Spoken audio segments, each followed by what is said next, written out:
네, 방금 소개받은 그 한국농수산식품유통공사 이사부에서 근무하는 이수직 차장입니다. 반갑습니다. 예, 오늘 제가 이제 그 말씀드릴 내용은 공사 소개하고 아직 이제 NCS 방식 도입으로 인해 가지고 저희들이 확정되지는 않았지만 기본적인 프로세스에 대해서 좀 말씀드리겠습니다. 지난해 조선 내에서 지역 설명회를 했을 때보다도 훨씬 더 많은 인원들이 온 것 같아서 간단하게나마 저희들 공사를 알려드리게 돼서 기쁘게 생각합니다. 다음. 오늘 간단하게 예년 주요 사업, 조직, 그리고 채용 계획에 대해서 순서대로 말씀을 드리도록 하겠습니다.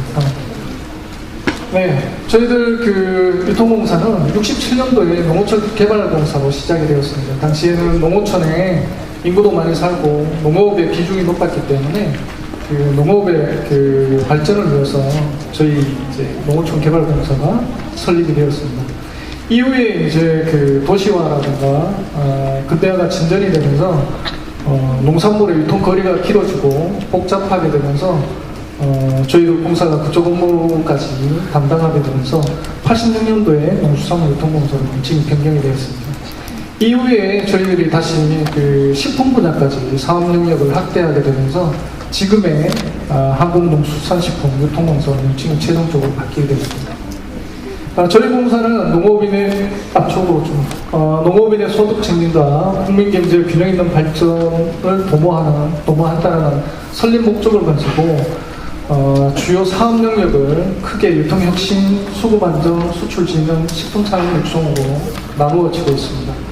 간단하게 설명을 드리자면 유통혁신은 조금 전에 말씀드렸다시피 복잡한 농산물 유통 구조를 개선하기 위해서 산지 유통 조직을 지원한다거나 아시는 분도 있으시겠지만 저희들이 운영하고 있는 농산물 사이버 거래소 같은 온라인상의 직거래 유통 구조를 최대한 단순하게 하는 사업들을 저희들이 하고 있고요.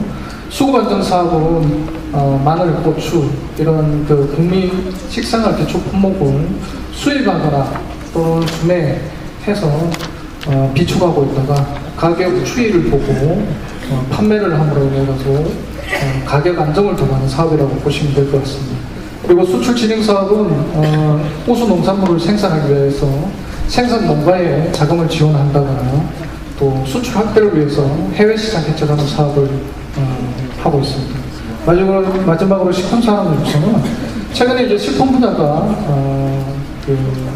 비중이 높아지면서 저희들이 그 외식 기업에 대한 경영 컨설팅이나 교육 그리고 제조 기업의 시설 현대화 자금을 지원하는 등 농식품의 부가가치를 높이는 그런 사업을 수행하고 있는 겁니다.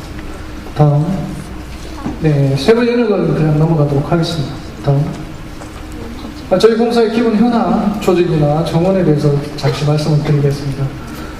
저희 조직은 4본부 아래 14처실이 있고 5사업소가 있습니다. 그리고 국내외에 각각 11개 지사가 있고요. 현재 정원은 651명 정도 됩니다. 앞서 한전이나 농어촌 공사에 비하면 상당히 좀 작은 기관이라고 볼 수 있죠. 다음. 국내 지사 현황에 대해서 조금 더 말씀을 드리겠습니다. 저희들이 이제 그 수출 진흥 업무를 하다 보니까 해외 지사가 있는데요. 지금 현재 해외 지사 같은 경우에 일본이나 중국, 미국 등 저희 농식품 주요 수출국 6개국에 11개 지사가 설치되어 있습니다. 지난해 저희들이 이제 최근 구상하고 있는 중국 수출 시장을 개척하기 위해서 국내 중국 매국 지역 개척을 하기 위해서 청두지사를 지난해 새로 신설을 하였고요. 올해 같은 경우에는 동남아 시장을 개척하기 위해서 하노이 지사를 새로 설립하였습니다. 해외 공부에 대해서 관심을 좀 많이 가지고 있는 학생분들은 저희 채용 계획에 좀 관심을 가져주시면 좋지 않을까 생각이 듭니다. 그리고 국내 지역 공부 같은 경우에는 큰 행정 권역별로 하나씩 설치되어 있다고 보시면 될 것 같습니다. 다음. 저희 공사의 핵심 가치하고 인재상에 대해서 간단하게 말씀을 드리겠습니다.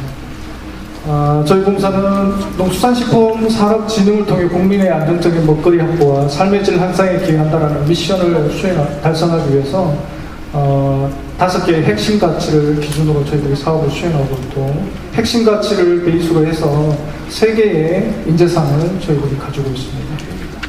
이 부분은 홈페이지라든가 이런 부분을 보시면 자세하게 알 수 있으니까 넘어가도록 하겠습니다. 금년도 이제 채용 계획에 대해서 말씀드리겠습니다. 먼저 이제 저희들이 머지않아 청년 인턴을 채용할 계획이라서 그거 먼저 간단하게 말씀을 드리겠습니다. 채용 규모는 약 40명 정도 생각을 하고 있습니다. 일반이 30명, 고졸이 10명 정도 되는데 지금 현재 수요 조사를 하고 있기 때문에 조 숫자는 약간 변동될 수 있는 여지는 있습니다. 채용 시기는 4월 중에 저희들이 공고를 할 계획이고요. 대상은 34세 이하, 취업자나 취업이 결정이 된 자는 제외가 됩니다. 다만 지난해 같은 경우에 재학생들이 포함이 되지 않았었는데 올해는 재학생도 같이 포함할 겁니다. 전형 절차는 크게 일반 인턴 같은 경우에 서류 전형, 면접 전형으로 이루어지고요. 고졸은 서류 전형, 필기 시험, 면접 전형으로 이루어집니다. 고졸 같은 경우에 필기 시험이 들어가 있는데 고졸 인턴은 정규직 전환형 인턴이기 때문에 정규직 채용 시험하고 동일하게 진행을 하고 있습니다. 그래서 고졸 그 인턴 같은 경우에 연말에 수료한 직원에 대해서는 정규직으로 저는 채용을 하고 있습니다. 궁금하실 것 같아서 간단하게 말씀드리면 필기시험 같은 경우에 저희들이 이제 고졸 채용 직무가 주로 이제 회계직, 그 비축기직 관리직이라고 있습니다. 그리고 유통정보조사직이라고 있는데 회계직 같은 경우에는 회계원리 시험을 보고요. 나머지는 일반 상식 시험을 보고 있습니다. 고등학생 학생분들은 참고하시면 될 것 같습니다. 그리고 근무기간은 일반이나 고졸이나 5개월 정도. 고졸 같은 경우에 시기가 약간 늦는데 이제 1학기 마치고 현장 실습 할 수 있게 저렇게 약간 시차를 두고 있습니다. 근무지는 본사하고 각 지역 본부가 되겠습니다. 다음. 네, 많은 분들이 하반기 저희들 공채에 관심을 가지고 있을 것 같은데요. 저희들도 마찬가지입니다. 아직까지 이제 NCS 방식을 도입을 해야 되지만 구체적으로 저희들이 아직 결정된 바가 없어서 일단 개략적인 큰 틀에서 저희들이 도입 방향에 대해서 말씀을 드리도록 하겠습니다. 먼저 이제 채용 인원은 약 30여 명이 될 것 같습니다. 채용 입장을 9월 정도로 생각을 하고 있고요. 그 전에 이제 NCS 방식 도입을 위해서 컨설팅이라든가 제도적인 부분을 보완을 해서 사전에 여러분들이 준비를 할 수 있게끔 홈페이지라든가 이런 것을 통해서 알려드리도록 하겠습니다. 채용 절차는 서류 전형, 필기시험, 면접 전형으로 이루어지고요. 네, 그 부분은 나중에 다시 상세하게 말씀을 드리도록 하겠습니다. 지역인재 채용에 대해서 말씀드리면 요거는 이제 정부 가이드라인에 따라 비수도권 지역인재는 채용인원의 약 35% 채용할 거고요. 이전 지역인재에 대해서는 지역인재 채용인원의 20%인데 저거는 할당제가 아니고 저희들이 채용 목표제이기 때문에 여러분들이 얼마나 준비를 하느냐에 따라 29 이상, 그 이상 또 채용이 될 수 있는 기회가 주어질 수 있다는 그런 말씀을 좀 드리고 싶습니다. 그리고 우대사항 같은 경우에는 공공기관의 동일한 내용입니다. 다만 저희들 기관의 특성상 농업인 자녀에 대해서는 따로 이제 추가적으로 가점을 주고 있는 사항입니다. 입사 지원 및 서류 정의에 대해서 간단하게 말씀드리면 일단 지원 요건 일반적으로 이제 저희들이 학력이나 연령은 제한 없고요. 이미 저희들이 지난해 이제 타스펙 채용을 위해서 외국어, 공인 외국어 성적 이외에는 아무것도 보지 않았습니다. 지원서에도 학교라든가 학교 성적이라든가 이런 부분에 대해서는 전부 다 항목을 삭제하고 지원서를 받았었습니다. 그래서 그 부분은 원래도 NCS 방식에도 마찬가지니까 그 부분 동일하게 적용이 될 거고요. 다만 이제 외국어 성적 같은 경우는 조금 전에 말씀드렸다시피 공사의 사업 특성상 저 부분은 저희가 기준 점수를 아마 제시하지 않을까 생각을 하고 있습니다. 그리고 서류 전형 부분은 개인정보를 최대한 배제를 할 계획입니다. 지난해 이미 그렇게 했기 때문에 큰 변화는 없을 것 같고요. 다만 이제 어떤 부분에 대해서 평가를 하느냐, 지난해 평가하느냐에 말씀드리면 조금은 NCS 방식에 나와 있는 그 내용 그대로입니다. 저희들이 이제 선조나 채용 분야의 직무하고 관련된 교육을 어떤 교육을 받았느냐, 또 관련된 자격증을 가지고 있느냐, 또 그 직무를 얼마만큼 자기가 준비했는지 경력과 경험상 사항을 기재할 수 있도록 하는 지원서가 구성이 될 것 같습니다. 우대상은 조금 전에 가점 내용을 보셨기 때문에 그 부분에 대해서는 가점을 적용하는 거니까 참고하시면 될 것 같고요. 다음 페이지. 필기시험에 대해서 간단하게 말씀드리겠습니다. 필기시험 같은 경우에 두 개로 나눠질 수 있을 텐데요. 먼저 직업기초 능력에 대해서 평가를 할 겁니다. 저거는 이제 공사 직무와 관련된 신입사원이 갖춰야 될 공통 직무 능력을 측정을 할 건데요. 지금 이제 NCS 포털 사이트에 들어가시면 10개의 기초 능력이 있을 겁니다. 그래서 그거 중에서 저희들이 인재상이라든가 직무하고 관련된 몇 개 핵심적인 기초 능력을 도출해서 그걸 평가하도록 할 계획입니다.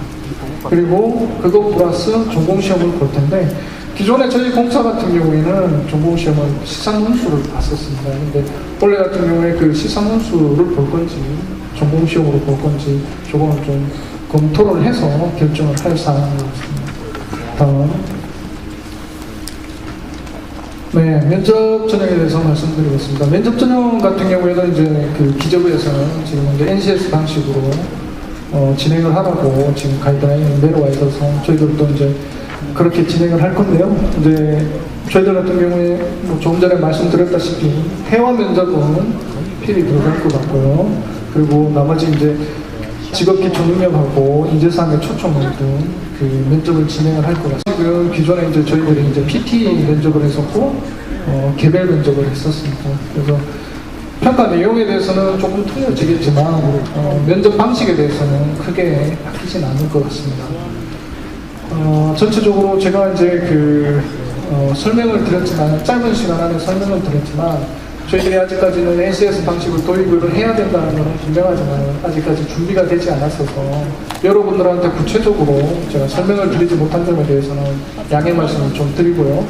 대신에 저희들이 최대한 빠른 시간 내에 준비를 해서 여러분들이 저희 공사에 지원을 하시겠다는 분들에 대해서는 충분히 정보를 제공할 수 있도록 노력하겠습니다. 감사합니다.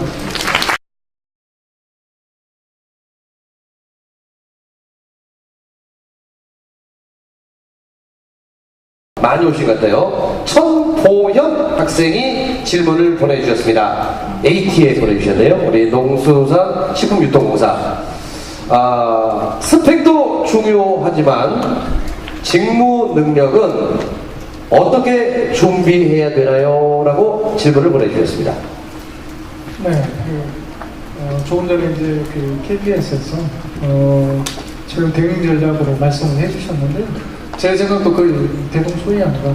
가장 중요한 거는 본인이 입사하고 싶은 기간이 어떤 기간인지 정하시고, 거기에 또 본인이 어떤 직무를 할 건지 그거에 대한 사전에 결정을 먼저 하시는 게 가장 중요하지 않을까 생각이 듭니다. 이전에 채용 방식 같은 경우 서로 전형부터 학교 성적이나 어학 성적 이런 걸로 전형 절차를 거쳤다면, 지금 NCS 방식 같은 경우는 본인이 이제 향후에 해야 될 직무를 기초로 해서 직무를 잘하기 위해서 어떠한 교육을 받았고 어떠한 자격증을 가지고 있는지, 그리고 또 어떤 경력과 경험을 가지고 있는지 그런 부분에 대해서 서류 전형에서부터 면접까지 전 단계에 걸쳐서 검증하는 채용 방식이라고 저는 생각을 하고 있습니다. 그래서 지금 현재적으로 공공기관들이 아직까지 채용 직무에 대해서 구체적으로 이렇게 알려주고 있지는 않지만, 현재 여러분들 같은 경우에 할 수 있는 방법 중에서 채용 포털, NCS 포털 사이트에 들어가셔서 NCS 분류 체계를 한번 검색하시고, 또 본인이 해만 하는 직무와 일치하는 NCS를 확인하시고 거기에 기술되어 있는 각종 정보, 기술, 태도, 지식 이런 부분을 한번 확인하시고 본인하고 비교했을 때 어떤 부분이 조금 부족한지 그런 부분을 남은 기간 동안에 보완을 해 나가시는 게 가장 좋지 않을까 하는 생각이 듭니다. 네. 네, 고맙습니다. 이럴 때도 박수를 자주 주는데요. 기반 공통인데 우리 나주공고의 박철현 선생님께서 질문을 보내주셨습니다. 선생님이 이 자리에 계신 것 같은데 5개 이건 모두입니다. 특성화 고등학교 학생이 취득하였으면 하는 기본 자격사항이 있나요? 라고 이렇게 나왔는데 있어요? 네, 그 조금 전에 PT 할 때 말씀을 드렸지만 저희들 같은 경우에 이제 고졸 대상 직무가 3개, 4개 정도 되는데요. 그 중에서 회계직하고 유통조사직, 비축기직, 관리직 이렇게 있습니다. 그 기본적으로 취득해야 할 자격증은 회계직 같은 경우에는 회계 관련 자격증을 따시는 게 맞고요. 그리고 나머지 그 지금 직무 같은 경우에는 일반적으로 사무 오피스에 관련된 한글이라든가 엑셀이라든가 관련 분야 자격증을 따시면 될 것 같습니다.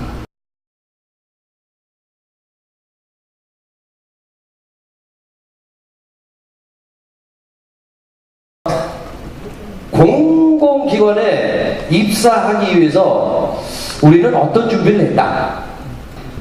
저는 국내에서 공공기관을 이제 대학교 4학년 때 늦게 알고 준비를 했다가 이게 도저히 넘을 수 없는 그런 벽이 있구나 그런 걸 느꼈습니다.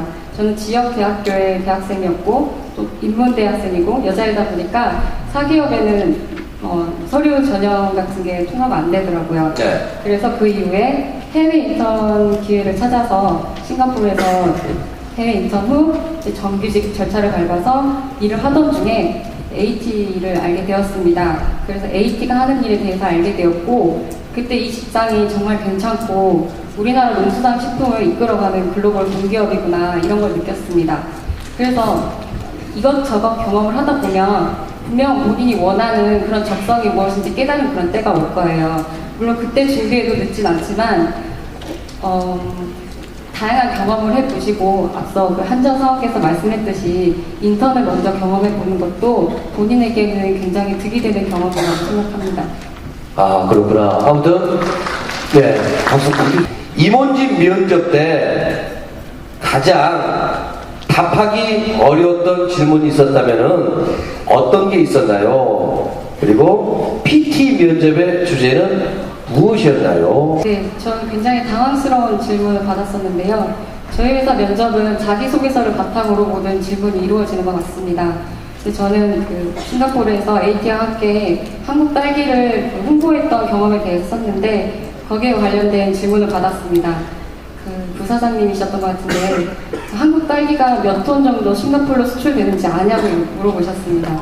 그래서 저는 그 질문을 듣자마자 이건 내가 대답할 수 없는 질문인 걸 알고 질문하시는 거라고 생각을 했습니다. 그래서 단박에 잘 모릅니다라고 대답을 했습니다. 그랬더니요?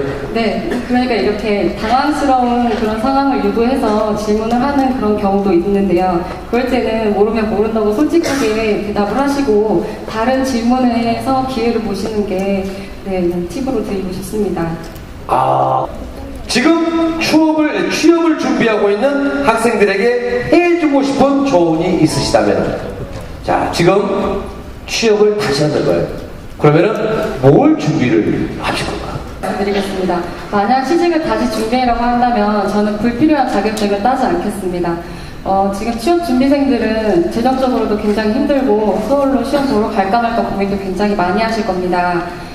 저 같은 경우에는 불필요한 자격증을 지금 생각해보면 ICDL이나 한자, 상공회의소 한자라든지 이렇게 제가 지역 대학생이다 보니까 컴플렉스가 되어서 남들도 따니까 나도 따놔야겠다 싶어서 따놓은 자격증이 많았는데요. 그런 걸 좀 불필요한 것들은 정말 불필요한 것입니다.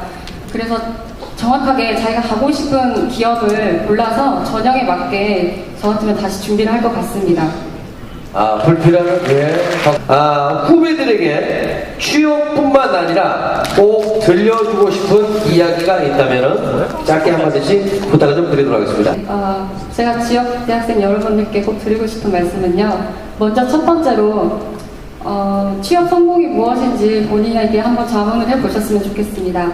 뮤지컬 페임에는 성공이란 매일 아침 집 밖 문을 나갔을 때 웃으면서 설레어 출근하는 게 성공이라는 그런 정의가 나옵니다. 여러분들이 무슨 일을 했을 때 내가 즐겁게 출근을 할 수 있을지 한번 생각을 잘 해보시고요. 그 다음에 두 번째로는 현재 상황에서 최선을 다하라는 것입니다. 저는 지역대학생이고 혼합권에 논술학원이 없어서 정말 고민이 많이 됐습니다. 서울로 가야 될지, 코트라 전문 학원에 비싼 등록금을 내야 할지 고민을 많이 했는데요. 실상 제가 합격해서 동기들을 보니까 그렇게 준비했던 친구들은 별로 없었고요. 저와 똑같은 상황에서 도서관, 독서실에서 스터디를 하며 취업 지원과 도움을 받으며 준비했던 친구들이 대다수였습니다. 그리고 세 번째로 조바심을 내지 않으셨으면 좋겠습니다. 조바심을 내어서 여기저기 지원을 하다 보면 슬럼프가 오고 본인이 지치게 됩니다.